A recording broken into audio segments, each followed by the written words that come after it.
made in this image, a mirror in this reflection. Black and beautiful, my shortcomings, this is perfections. Addicted to the spoil, I'm effortless while they toil. On the clouds, I'm in crave.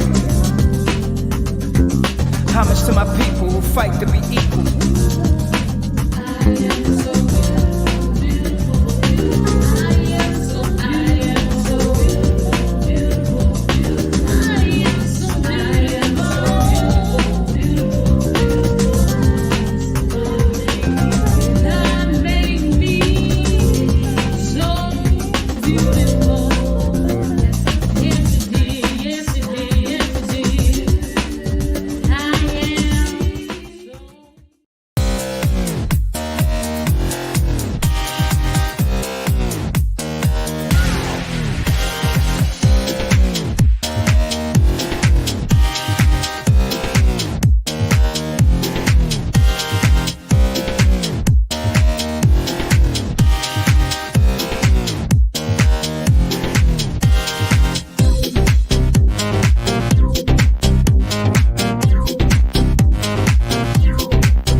Hello, beautiful people.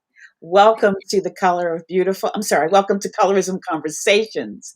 Today, my name is Dr. Karen Moore. I am the founder of I Am the Color of Beautiful Global. Here today, of course, with my sister, Renee Moore, who is the public health advisor for I Am the Color of Beautiful Global. We are so glad to be here with you today for this amazing conversation. Hello, beautiful. Hello, beautiful. Thank you so much for being here today with me to talk about our conversation today, colorism and Black girlhood. And it's going to be a very interesting conversation. We're talking about colorism and Black girlhood, the heartache and the hope. So we're looking for a really, really, really great conversation today. And I ask you to invite your friends and your family to come in and listen to the conversation and to, tell us where you're tuning in from. If you're watching the replay, please let us know you're watching the replay. And we greet those of you who will be watching the replay of this incredible conversation we're going to have and how colorism has affected and is affecting our young girls. And I think it's a very important conversation for us to have, because we need to be mindful of how our girls and their self-esteem are being affected by colorism. And there is definitely hope. There is a lot of heartache when you think about how our girls are being affected by colorism and not being treated equally in regards to their skin color, and how this has a very serious effect on their health, on their self-esteem and their mental health and physical health, emotional health, and so much bullying and things that are taking place in schools, and sometimes even, for our young girls in the workplace when they're first starting to enter the workplace, even as teens during the summer, and how they're being bullied in so many aspects of their life. And that's what we're going to talk about here today on Colorism Conversations. So when we talk about colorism, we know that colorism is the ism that is the discrimination against darker skinned people of color. Many times it's interracial as well as interracial. It happens within our communities. it happens outside of our communities. And I think today when we start talking about start talking about our Black girls, we need to first talk about, I think it's very important that we first talk about the family Mhm. and how in so many instances the family is where we find so much of the colorism conversations, the colorism, the colorism perspectives taking place within our families. So tell me what you think about that. Well, it's true. I mean, our families are our first point of communication. I mean, from a young child. And I think one of the first things that we have to understand when we're talking about communication is this communication is not only verbal, but it's body language, Right. it's intonation, it's implication. A child, this child gets better. You hear that growing up, and right then and there, that starts that issue with self-esteem that you're not can come from your parents, your grandparents, what you say, and a lot of it is because that preference is jokes are not. We ourselves have to get healed. So many of us as adult women from our childhood, less than beautiful, less than value, you pass on. That's true. And we as women have to get healed. One of the things that I always say is there's the question on it when they say these things. That I mean, at your age, you would be you may be that regardless of whether I am beautiful. Right. And we have to begin to, I feel also, we've got to connect with this as adult women with each other, to support and affirm each other. Then we've got to teach our girls and our boys feeling that we've got to begin to educate our sons also. Even though colorism is very much about the treatment of darker skinned women. They're looking for validation for, especially with girls, of attention, and that's not what makes you beautiful. That doesn't, you're not beautiful because of that. Right, exactly. And there was an article, how colorism shapes Black girlhood, and one of the things that the Zeba Blaze said that I thought it just speaks to constant target of indifference and uh, under that kind of culture Hmm. of what it's looked at. I've started using deeply melanated because even the term dark skin has a negative connotation, even with negative connotation. So I've chosen to term it deeply melanated. You're growing up under this culture of, like you were saying, with girls, if there is a grandfather or uncle, whoever may be the male influence in her life, and she doesn't have to. It also happens with men. Right, shown to them the experience that you can really understand because you haven't been, different microaggressions than you did, and so you have to really make that conscious effort to make sure they feel. And we've talked before, even as we talk, because we talk a lot. But one of the things I think too is that understand maybe there is deeply melanated, then some to bring the generations together and talk about these things so that we see and how grandmom came through it.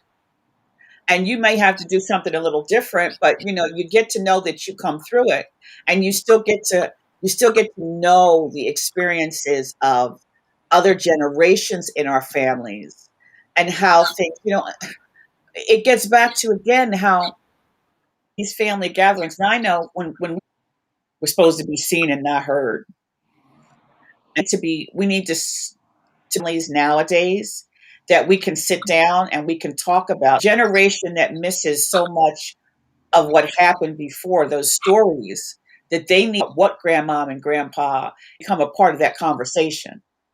That's true. And then sometimes, Oh yeah. they're hearing the comments that you make or about, when you go to describe about what they see. and understand what's behind that. That's not portraying who you are, Right. or that video doesn't portray to be seen. Or, Right. why is, what is behind what you're seeing. So you need to also sit down and talk to your kids about what they're seeing, why it's being put out like that, and how they should be understanding and perceiving it. Right.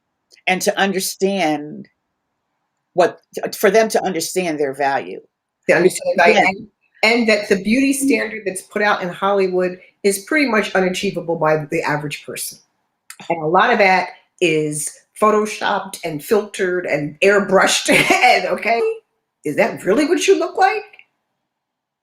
So, that's the goal, up that standard. You have to be the beautiful you that you are. exactly. And understand that this is all about money. This is all about, this is all about, and it's changing slowly, but you have to really look at it for what it is and why it's like that. And understand that this is not reality. And that Instagram and all stuff and Snapchat, where they got all these filters, if you were to really meet that person, do they really look like that? And we've got to begin to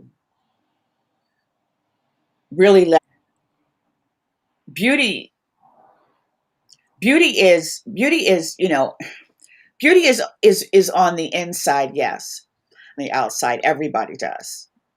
Let's face it, we all want to be beautiful. And we all want to be the beautiful people, and but the reality of it is, though, is that if you are not a kind person, if you're not a generous person, if you are evil and you're mean and you're nasty, Mm-hmm. it doesn't matter how beautiful society says you are or how beautiful because it's amazing how many people have said things about people. And that doesn't necessarily mean it's true because one person said it. However, there are many people out here who talk about how some of these people who we think are really beautiful are nightmares to work with. People And are like, oh my God, she's just this and she's that, and she's just not a nice person. And so we walk around putting these people on pedestals, and they're really not nice people. so they always say beauty's in the eye of the beholder. So my question becomes, and I'm doing this more and more, when I see somebody and I say, wow, they're really pretty. Why am I saying that? What about that person makes me say that they're really pretty versus looking at somebody else and saying, I wouldn't look twice at them. You know what I'm saying? So we have to always be conscious of why we're saying what we're saying too. I mean, there are some physical features that will naturally attract some people and won't attract others. But as long as it's not based on, like you say, first of all, it's not based on an unrealistic standard. I mean, because like I say, a lot of those people that you see, there were a couple people in Hollywood. One person I remember them saying she came without makeup, and her makeup process apparently took a couple of hours. And they were like, "Well, when she gets here, she's late. When she gets here, we're just going to go." And they saw her without that makeup. They said, "We'll wait." Okay, because not everybody that you see in Hollywood is naturally beautiful. So we have to really stop and think about where our standard of beauty came from. And it's amazing because I was watching a makeup tutorial the other day, and I was sitting there and I was watching it, and I was like, first of all, why are you putting that much stuff on your face? This was the first question. I mean, between the foundation and the concealer and the highlighter and the this and the eyeliner and the eyebrows and the eyelashes and the, now this was a beginner makeup tutorial that was 30 minutes. Mm-hmm. 30 minutes while she did all this makeup to do this and to, and I'm like, 30 minutes? Okay. And it might take me like maybe 20 minutes to do my makeup because I'm not doing all that stuff. The this I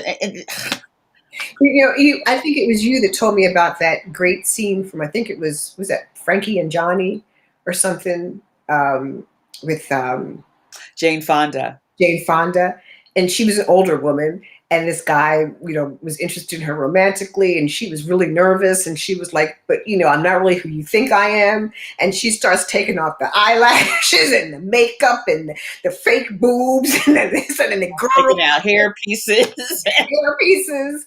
And he said, "You know what? You're still beautiful." Because he had gotten to know her inside, and all that was just dressing.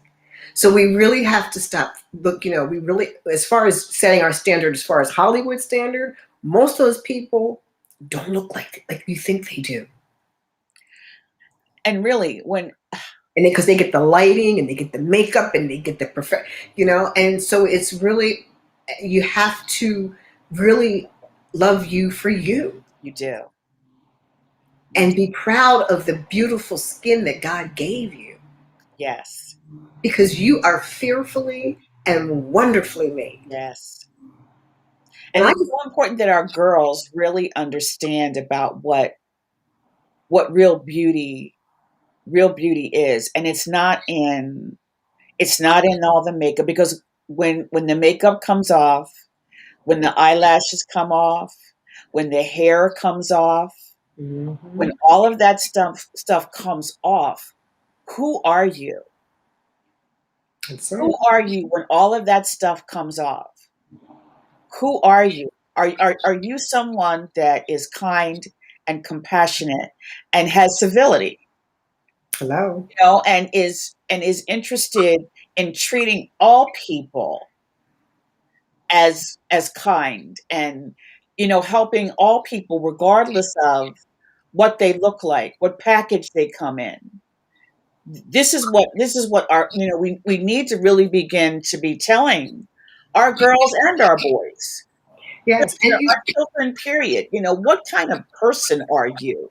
And it's amazing because, and I've said this before, I thought this pandemic would make people kinder and gentler, and I'm telling you, I think they've gotten worse. yeah, and but it's also important too to have that self confidence that you think you're beautiful, because that makes you people see you as beautiful. When you walk in a room with your head held high, like not coming in like I'm better or I'm the most beautiful thing in the world, but coming in like, you know what, I know I look good. You have a whole different air about Yeah. you. You have a whole different vibe about you than when you walk into a room like, I know I don't look like the rest of the people in here. And so, what kind of vibe are you sending out? But it's interesting that you say that, because lots of times, though, even when you come in with, let me say it this way, people aren't always able to distinguish confidence from arrogance.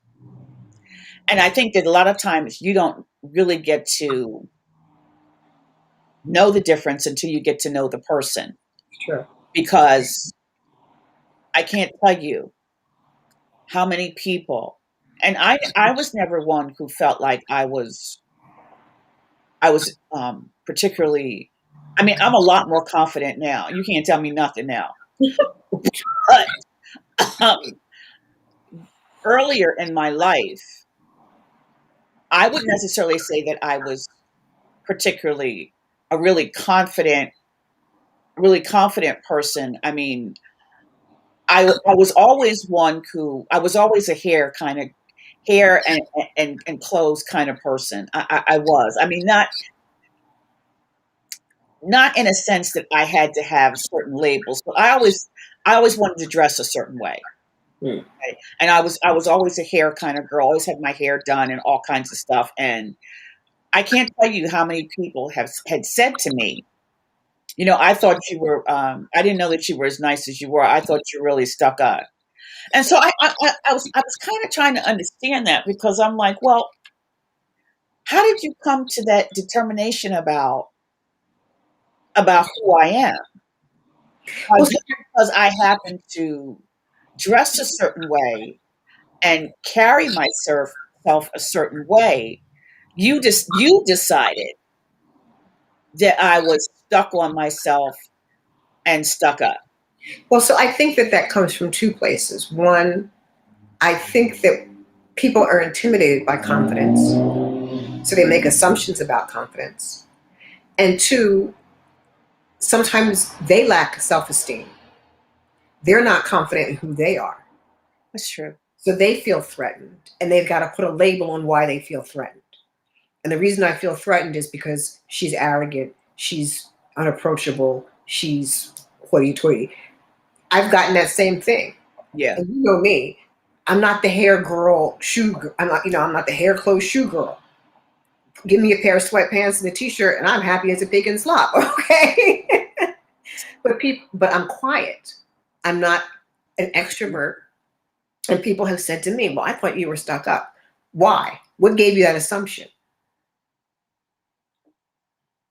Which is why we have to have conversations with You people. have to have conversations. Don't make assumptions based on how someone is dressed, based on how you've seen someone, because I have talked to so many women that society would call beautiful. They have self-esteem issues. Oh, yeah. Some of them have some serious self-esteem issues. Mm-hmm. Yeah. But they would be the ones that would be labeled beautiful. And, and then too, we do so much, which is another thing we have to really teach our children, and that we have to really be really mindful of with our children and with our girls, is that you have to know yourself.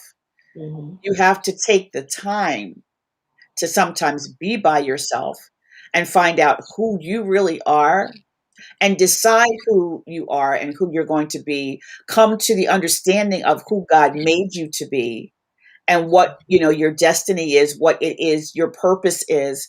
And the sooner you can find that out, the better. But that doing all these other things to mask and to be someone that you really aren't is not really necessary, because not everybody wants to be the hair, makeup, clothes girl. Some girls want to be mechanics. Some girls want to be, and even as a mechanic, they might still be the hair, makeup, clothes girl. Okay. We're all different in in what we want to do and how we want to show up. And we can't make assumptions about people, about how they choose to show up because they dress a certain way or they wear their hair a certain way. That's another thing. People want to assume all kinds of things about you just by the way you wear your hair. Come on, people, it's hair. Whether I choose to cut it off or whether I choose to buy some and it be full and all, and wild, whatever it is just some hair. My hair does in no way determine who I am as a woman.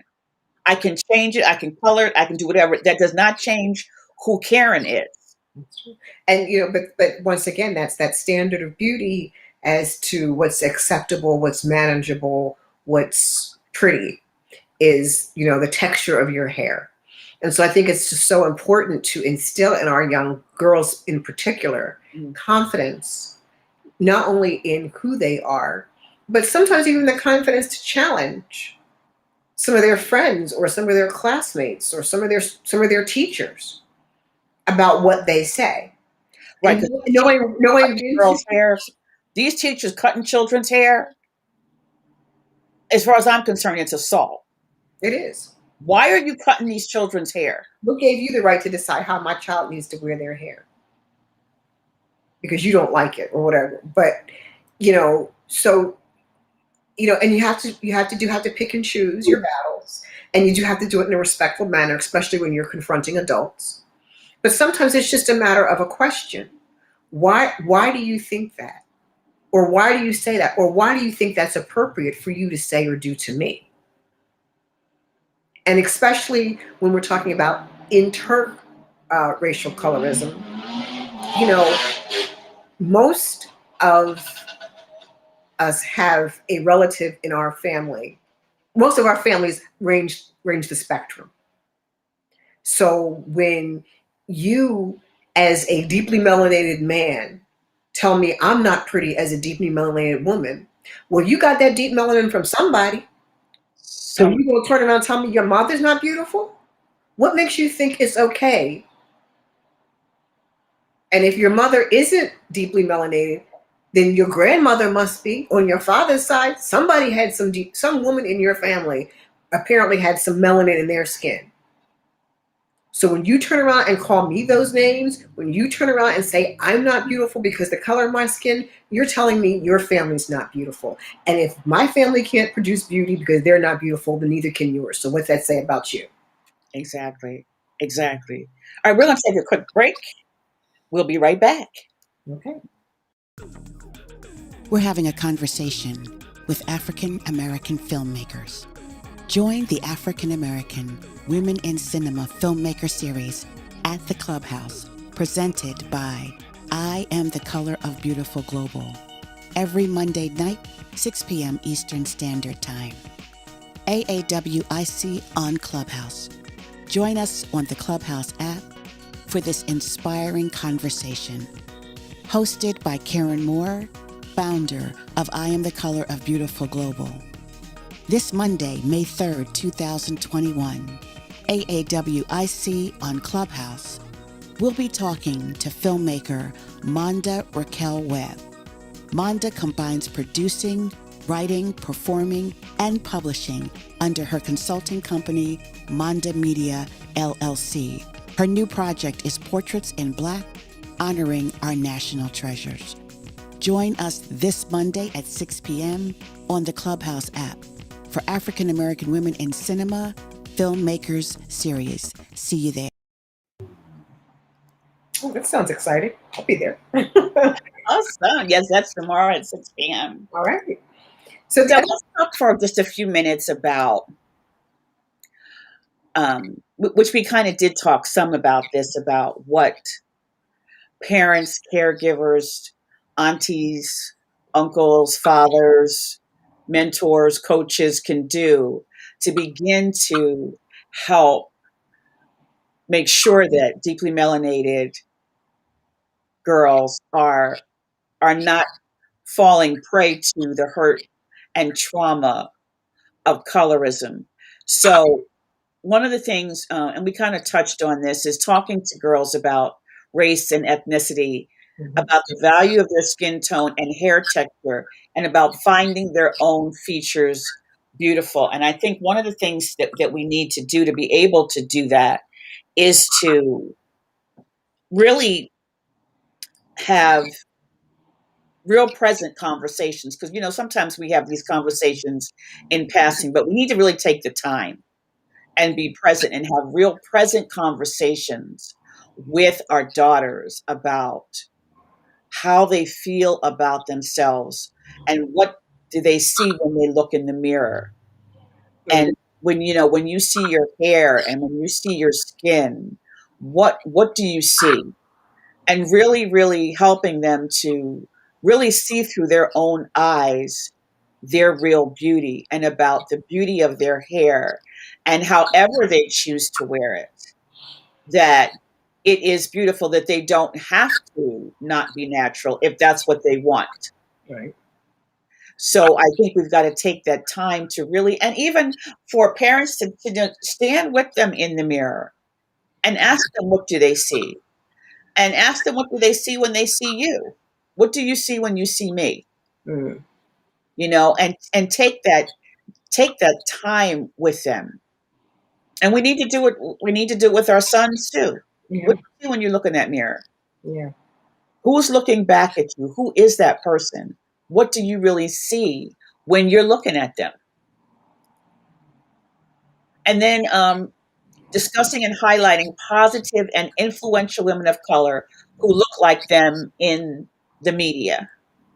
Right. So it's important because you need to see that people that look like you have made strides or advances or what we consider successful. Because we all want to see that. We all want to know that though, as you say, in the 20th century, we're still making firsts. We do want, it's very comforting sometimes to know that, somebody else has done it, so surely I can do it too. Right. Because that's what we did this past Wondrously Made Wednesday. We highlighted the two women who won for the makeup, the Mm, first Black women to win for makeup, to win an Oscar for makeup. right. And, like you say, we can still show these women that are doing these things, and even outside of the media, they need to see Black doctors. They need to see Black lawyers, and that many of them are not only deeply melanated, but many of them are wearing their hair natural. I don't know how many attorneys are, but that's a whole nother conversation. But Well, I mean, I don't know, because there's a large, wearing their hair natural. yeah, a lot of it's becoming more and more common. I mean, even some of the TV newscasters are going more natural, and and it's not only that, but there are scientists and astronauts and physicists and chemists and Yes, people in gaming and things like that. So you can see that there's somebody that looks like you that overcame the hurdles that exist in society. exactly. They did it. You can do it. Exactly. I think Go ahead. I'm sorry. I think one of the other things that we do need to do as well is to encourage our children to stand up for others who are being bullied. Yes. Whether they look like us or not. Yes. Or just being treated unfairly. Stand up and say, you know what? Because I've had friends that have been. It hasn't always been a color. Well, actually, one of it was a colorism issue. And it was very interesting because a dark skinned woman said to me, "He's good looking for a dark skinned man," and I was like, "What?" So I stopped her right there, and I questioned her on that. So if it's happening in a bullying situation, or even if you're just having a conversation with another friend and they make a comment like that, you need to call them on that. Absolutely. Absolutely. Right, not dark skin, deeply melanated. I know you don't like that term, but so call them on that, and then step in and be an advocate to Absolutely. your classmates and your friends. Right. And whoever, like you say, whoever it is, if they say something that is off color, or listen, um, what do you mean by that, and why did you say that? And do you know how that sounds? Because sometimes they may not really even know how it really sounds. That's true, but because it's something that they've just been saying or have heard all their life. Right. And nobody's ever called them on it. Nobody's ever called them on it, and it's not acceptable. And that's so you do have to try and not be confrontational about it. It's hard sometimes, but you do have to try not to be But comfortable. try to make it more of a question, like, why would you say that? What makes you think it's okay to say that? And do you realize how that makes that person feel? Yeah. Listening and singing along to music that praises their skin tones and features. Like I Am the Color of Beautiful. And the color beautiful. And what is it? India Ari, I am not my hair. I am not my. And she has that brown skin. Mm-hmm. Oh, I love your brown skin. The other thing is reading books and that praise and discuss natural hair and the range of Black skin tones. Mm. So there's a lot of books. This article particularly mentions I'm a Pretty Little Black Girl by Betty Bynum, Little Leaders, Bold Women in Black History by Vashti Harrison, and I Love My Hair by Natasha Anastasia Tarpley. So it's good to read books, yeah, especially when they're young. Yes. And Lupita Nyong'o has a book also. Right. I can't remember the name of it, but she does. Yeah. We'll look it up real quick and find out what that is. And acknowledging the beauty of your daughter and other Black women of different shades. And that's really very important too, that we We recognize that all skin tones are beautiful. It's not to say that, just yours is beautiful, but we're all beautiful in our own unique way. Like I always say that, it's just amazing to me the creativity that God had in creating such a wide range of colors in people. Um, and that, you know, God, when he made man, he stopped and said, it's good. I did a, that's a good job. Yeah. So Yes. he didn't, classify, well, this was good and that wasn't, because God, everything God makes is perfect, is beautiful. Yes. So we have to, you know, understand that regardless of what we are told or people try to get us to believe, that you know you have to believe that when God made you, he knew you before he formed you in your mother's womb. So if he's that intimate with you, he certainly thinks you're beautiful.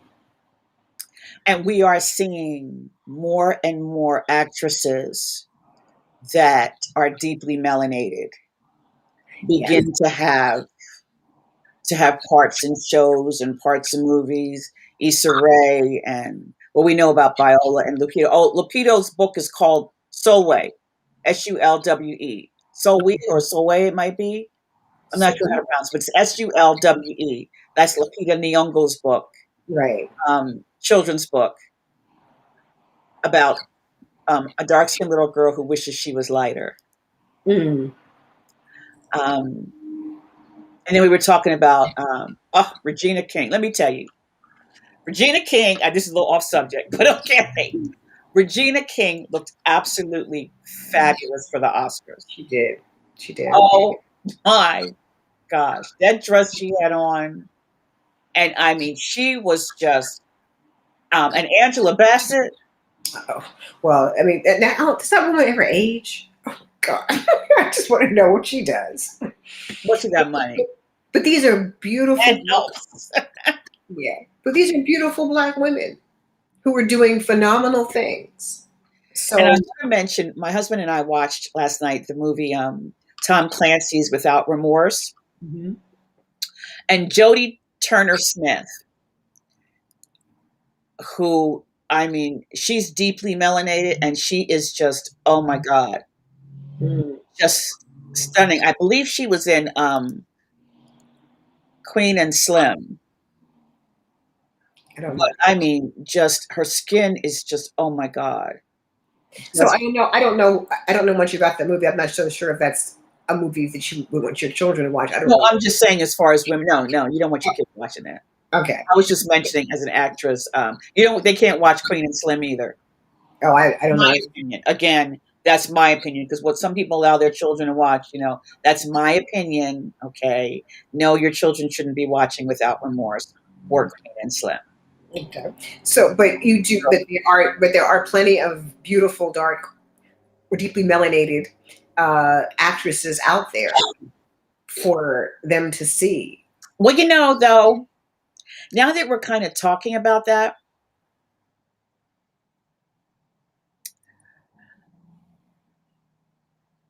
outside of Black Panther, I don't know that these actresses are in movies that kids can see. Oh, well, so I don't know. Okay, so we can go for other things. What is it? Miss World a couple of years ago, or last year, or whatever that was. So Zabini, Yeah. So there are other people who there are are images. images. Yes, let's go for images. Honestly, on television, as far as TV is concerned, but I don't know because I don't have kids, so I don't know what kids watch on TV. You know what I'm saying? Because the shows that I watch, to me, are not shows a child should be watching. So I don't know what parents do as far as television is concerned. I don't know what kids watch on TV because to me, I watch Chicago PD. Kids shouldn't be watching that. And well, I don't know. I don't really watch a whole lot of TV per se. I'm more of an oldie show. I'm going to watch TV. But whatever your children are watching, Right. you need to be watching And that. it might be a little bit of a challenge to really find stuff that has on television. But again, every parent's different, and parents have to use their own discretion as to what they allow their children to watch, and try to find things that have deeply melanated, because I don't know how many deeply melanated actresses are on television. Well, so even if they're not there, I think that that's still a point for a conversation. It is, absolutely. Because now How to Get Away with Murder's not on anymore. Kerry Washington's not on. Those weren't kids shows for me. No, they weren't. They weren't kids shows. But my point is that if you're watching a show and there are no people that look like your children, then that's a point of conversation. Say, how does that make you feel when you look at the show? Because to be honest, even, I don't know how much news kids should be watching. Even the newscasters, when you talk about, I think it depends on the age of the child. Again, I don't have any children to monitor what they watch on television. And I think that, that's up to each parent to decide what their children should be watching. But, you can show them some pictures. And I think a lot of it depends on the age of the child as well. I mean, you're going to take a different approach with a 6-year-old than you're going to take with an 18-year-old. Right. So, you do have to consider the age of the child as well. But my understanding is that the Muppets now are starting to diversify and get some melanated Muppets, shall we say. Melanated Muppets, yes. So that's cool. Yeah. Yeah. So, I mean, even there, you can start having that conversation. Yeah. With your children. Absolutely. All right. Well, this was great. We had a great conversation. I hope that, we were able to really give people some idea about colorism and Black girls, and how we need to be mindful of the language that we use. We need to be mindful of talking to our children and sitting down with our girls and finding out what they're experiencing and what they're feeling, and to help them address all of those things that they're experiencing, and to help them to understand their own beauty and their own value in the family, in the classroom, in society, and whatever their dream is to go on and be, that they understand how beautiful and amazing and phenomenal, and that they are fearfully and wondrously made, and that God loves them, and they have to love themselves. Right. And that we really take the time to spend to teach them to love themselves. Do you have anything else? Closing comments? I do. If you just don't feel like you're equipped to do it, or that you feel that damage has been done that you don't necessarily feel you can rectify, there is no shame in going counseling. That's right. Send your child to counseling, because it's better to have them deal with it and work it out and heal now as a young person, than to have them carry this on throughout their lives and have it affect them emotionally and physically and socially and economically. Excuse me. So, if you don't feel you're at a point where you have the skills or the ability to help them, or to change what they've already been exposed to, then, seek counseling, and seek it, in my opinion, from a person of color. Yes. Because it's so much easier, I feel, for a person of color to understand it. Yeah, and it reminds me of the video that went viral of the hairdresser that was doing the little girl's hair. Melanated little girl. You all right? Deeply melanated little girl of color. And she was crying and talking about she was ugly.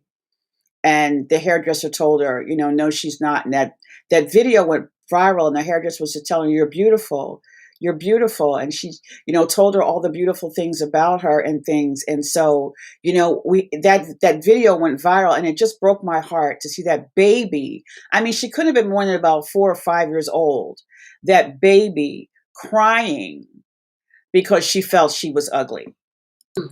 So, we've got to really, like you say, nip it in the bud and get the assistance that we need to get to be able to have our girls really begin to see how beautiful they are, so that they're beautiful girls and they can grow into beautiful, self-confident, courageous women. Absolutely.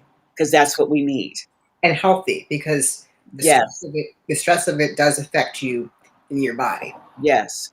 Yes. Thank you so much. Thank you. This was great. We thank you all so much for joining us today for Colorism Conversations. Please join us tomorrow night on Clubhouse. If you have an Apple iOS device, please join us tomorrow on Clubhouse for African American Women in Cinema Filmmakers Series. Guys, be blessed. Have an incredible, incredible rest of your day. Be blessed.